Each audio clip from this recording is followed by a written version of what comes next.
Hi, Ian from Parrys Carpets here. One of the funniest things that we get from customers who come in are people who bring in a little sample about this big of carpet, which might be at least 20, 25 years old with a fancy design, or a piece of old laminate they laid in their house 15 years ago and says, I want this exactly to match up. I want to do this patch, or I want another room, this stuff.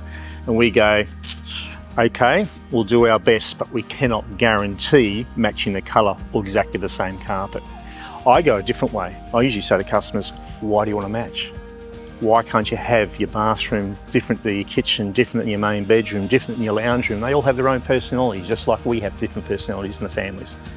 There's a thing in flooring called the rule of three, that you shouldn't have more than 3 types of flooring in your house. It's not a general rule, it's just a suggested rule.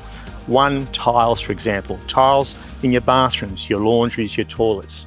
Number 2, carpets. Soft flooring for your bedrooms, maybe your theatre. Gives you the softness, gives you the warmth, gives you the acoustic qualities for noise. And 3, in your main areas, hard flooring. That could be hybrids, timbers, vinyl planks, could be tiles as well. Something which can handle the excess walking, treads and main use in your house. There's your 3 types of flooring.